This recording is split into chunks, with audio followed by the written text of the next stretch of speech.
So I run this community, and one day I learned one of our members, Bryan, bought one of the ugliest homes on 12 acres I think I've ever seen. So you'd probably be surprised to learn that he made over $322,000 in just 1 year. Actually, less than 1 year, nearly doubling what he invested into it, because it now looks like this.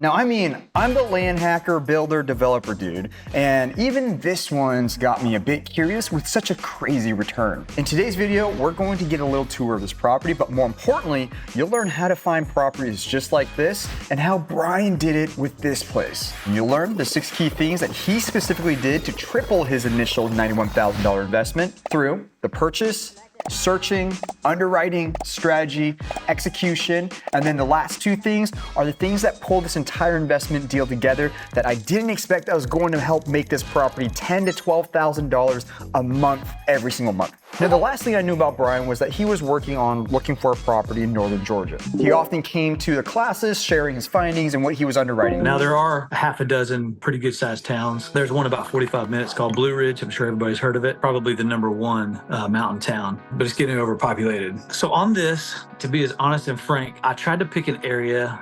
I heard somebody say, that it's not super competitive.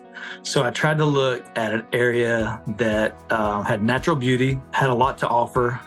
People always go to the beach, lakes, mountains. So this one has 2 of those. And, also the prices were a little bit better than some of the more popular areas. It's kind of more of an upcoming location. The Georgia Mountain Fairgrounds are here. Not a huge fairground, but they do a ton of music throughout the year. So that's kind of one of the draws. The lake that sits inside the mountains is stunning.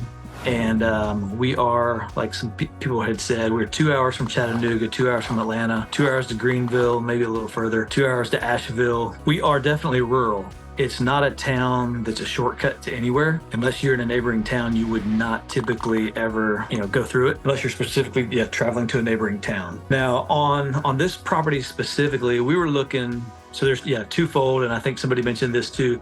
We were looking for an area where we could build future retirement and potentially move to and live. So we love the natural beauty of this area with the mountains and the lake. And again, fairly drivable to different cool little towns, 30 minutes here, 30 minutes there. We, of course, helped him analyze the market properties, but then we just never heard what happened next with the project. I assumed that the deal fell through or he decided to look somewhere else. Then one day I came across this new Instagram page and noticed some incredible photos and thought he had found a different property. So I immediately shot him a text to congratulate him and see where he ended up buying. He told me it was the same place that he had run through with us in class. Okay, I was really impressed, but also incredibly intrigued. So many questions running through my head. And after spending about 10 minutes gushing over the place and in disbelief what he was able to accomplish in about 9 months, I started doing my own quick analysis of the area, and that's when things didn't add up. Nothing seemed special to me about the place. The town has only a population of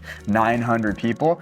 Okay, no big deal. Maybe he's near another big town or city, so I zoomed out, and again, nope. Okay, maybe I'm missing something. So I looked into the foot traffic of the area. No, nothing either. Okay, maybe I'll look into the economics and the comps of the area. Again, nothing really worthy to write home about. Okay, at this point, I'm beyond bewildered now. Why would Bryan choose this location in the first place? And how the heck did he generate $322,000 in a year?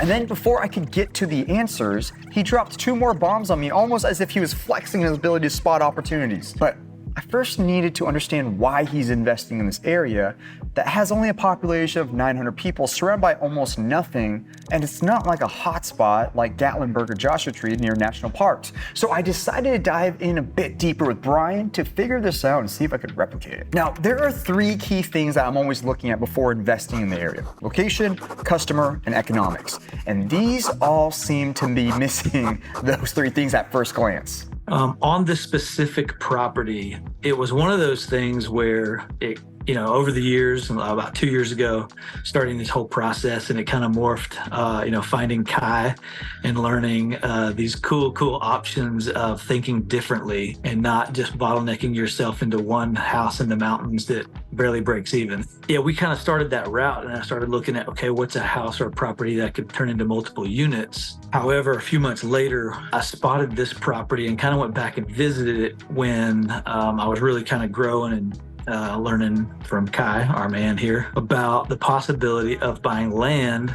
And if you can find a house on it, that's even better for traditional financing.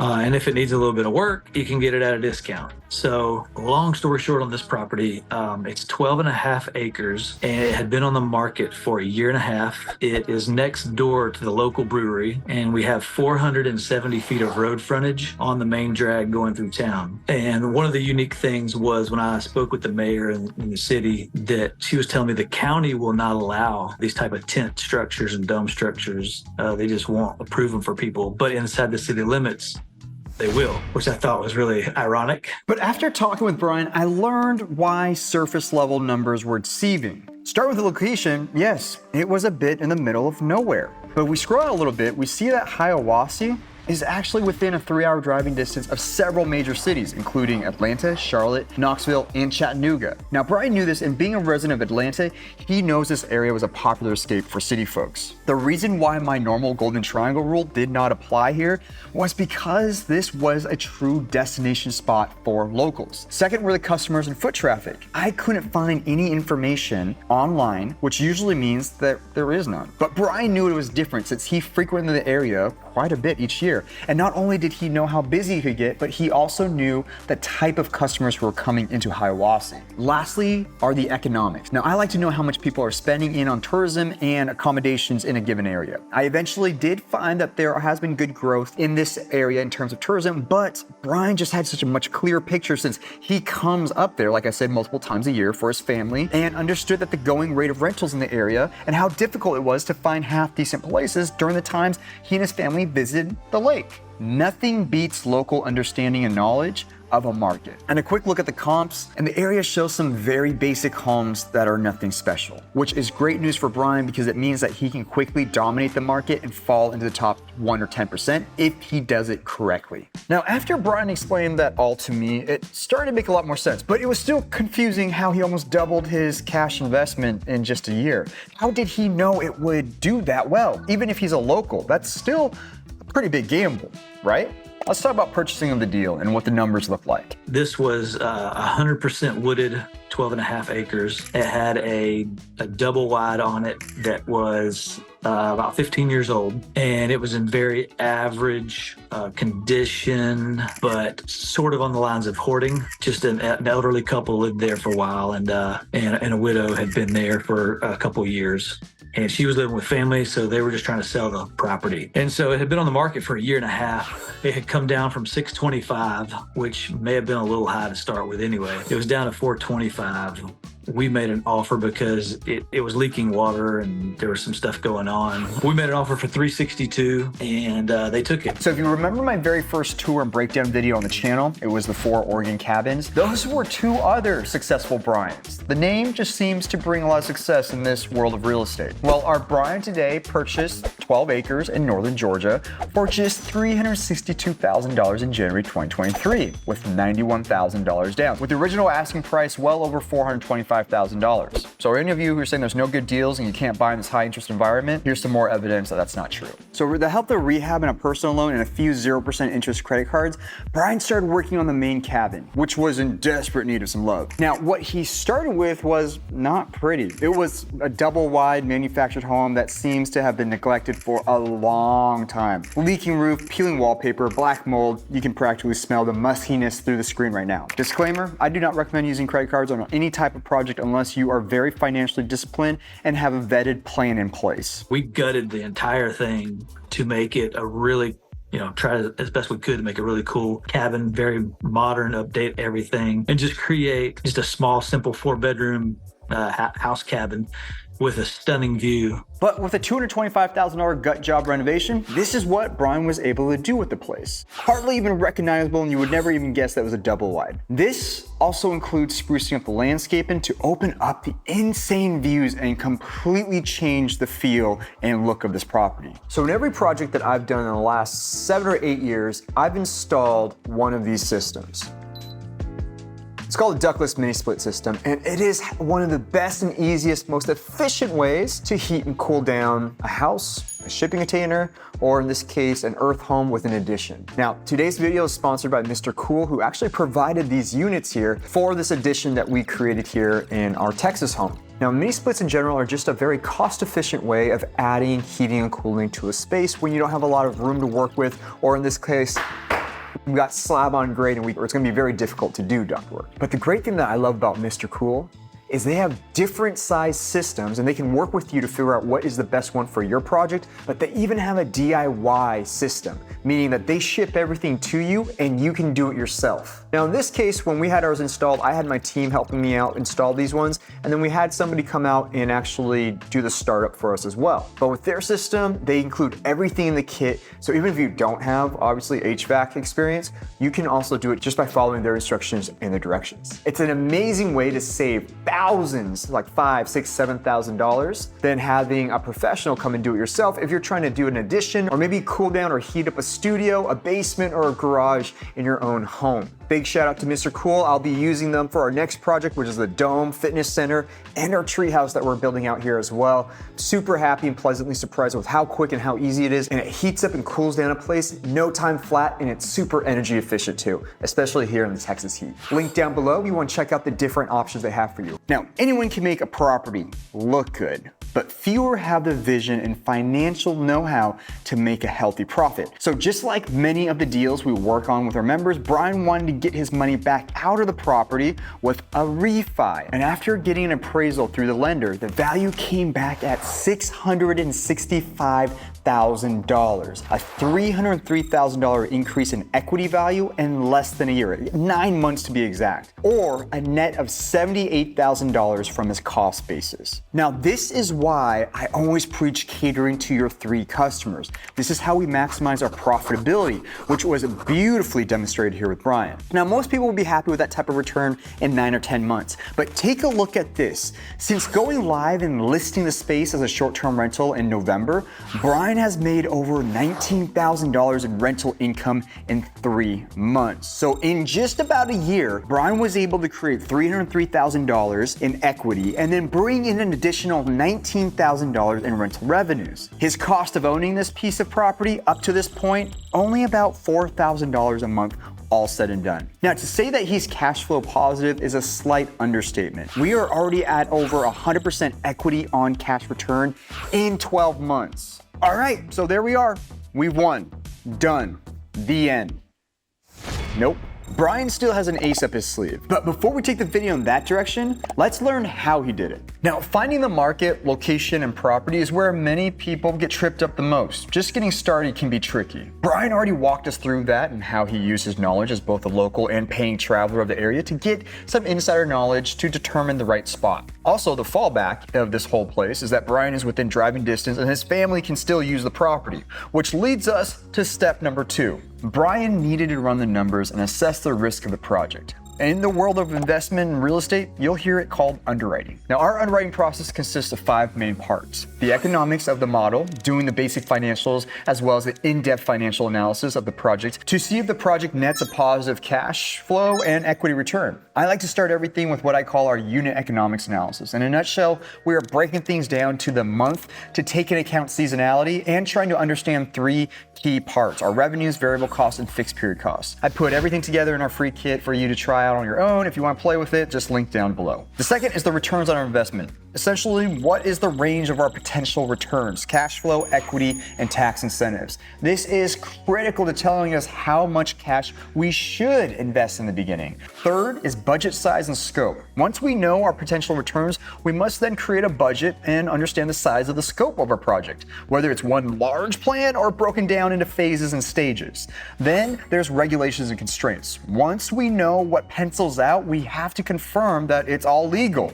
This is where we do a lot of work with the local county to determine what we can and can't do, as well as finding potential gray areas we can operate in. And then lastly is understanding the risk rate of our project. We always need to assess some sort of risk rate to our deal or to our project or our investment. Understanding our odds of success and failure is critical before you even break ground or put any investment dollars into a property. I normally call this our risk or discount rate. Well, Bryan went through that whole process, and when he felt confident about his numbers and analysis, he cross-referenced it and asked from other experienced investors for advice and opinions. This is called cross-referencing. This stage is critical because it helps you see the pitfalls other people have made and also learn from the successes. This is what he did a lot in our classes. The next step is to start putting together the plan with an overall strategy and tactics. This is where Bryan puts together an overarching strategy after running the analysis numbers and checking local zoning along with all the other parameters, criteria, and his goals, which were to rehab the cabin and turn it into a high-end rental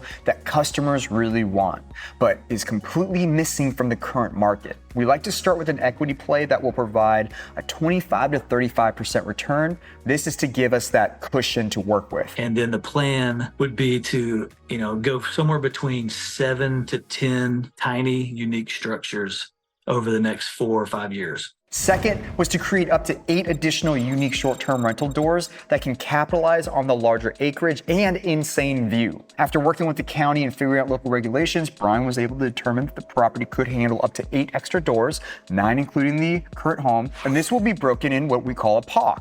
Proof of concept, and then multiple phases as the model proves itself. This is also an equity play, but largely to generate large amounts of cash flows. Now third, he wanted to split the parcel and take advantage of the multi-use zoning and build a multi-family structure closer to the main road for additional equity and or cash flows in the future. I even thought about putting a really cool quad type plex with a very mountainy feel for some local long-term rent on one section of the property that probably wouldn't be good for anything else.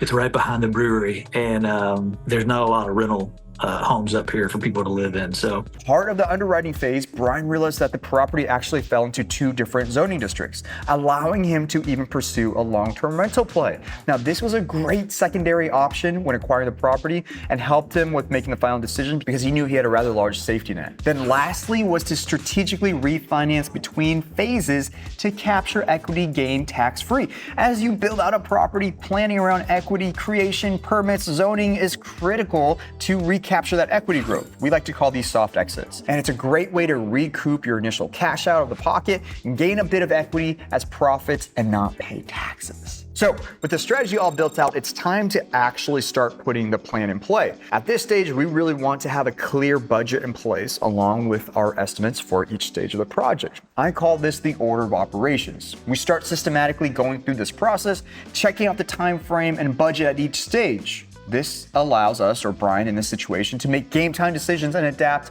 the budget to the project. And you will have to adapt your project to your budget. Construction and rehabs can be very much like getting punched in the metaphorical mouth sometimes. This property here is my latest fight. In reality, the execution phase is where I find the most fun, but it's also the most emotionally challenging because a lot of control is out of our hands and you're waiting on trades, weather, and sometimes the county approval. But it's also the most rewarding to see things slowly come together. So here's a secret about business and real estate. There's something called being operationally leveraged. This is where your expenses grow at a smaller pace than your revenues. Think like software businesses. Operationally leveraged businesses and real estate deals are absolute gems and you should take advantage of them whenever you can. Bryan took a page from my playbook and decided to add a sweet prefab container home for about $89,000 and a dome for another approximate $75,000. Now at the time of this video, they both just launched and are expected to make an extra $3,000 to $7,000 a month depending on the season. Now, let's say on the conservative side that each of the dome and the container brings in a modest $3,000 a month, totaling a total of $6,000 a month or $72,000 a year. We already have the numbers for the main cabin bringing in about $6,500 a month during off-season, but let's just extrapolate that and say that it's $90,000 just for the cabin. That's a total of $162,000 in rental income potential. Not half bad. Now let's look at the higher side. That'll be $7,000 each for the dome and container, which will bring in a total of $14,000 a month or $168,000 a year. And then the main cabin will bring in approximately $10,000 a month or $120,000 a year.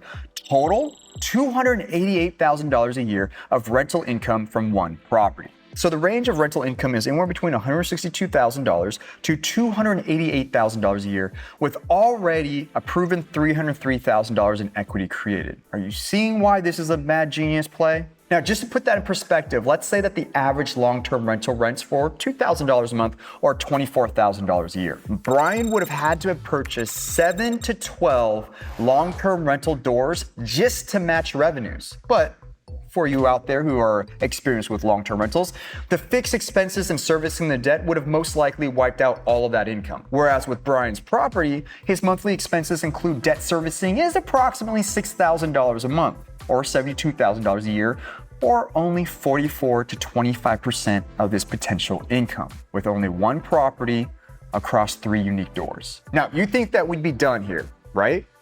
No, it only gets better.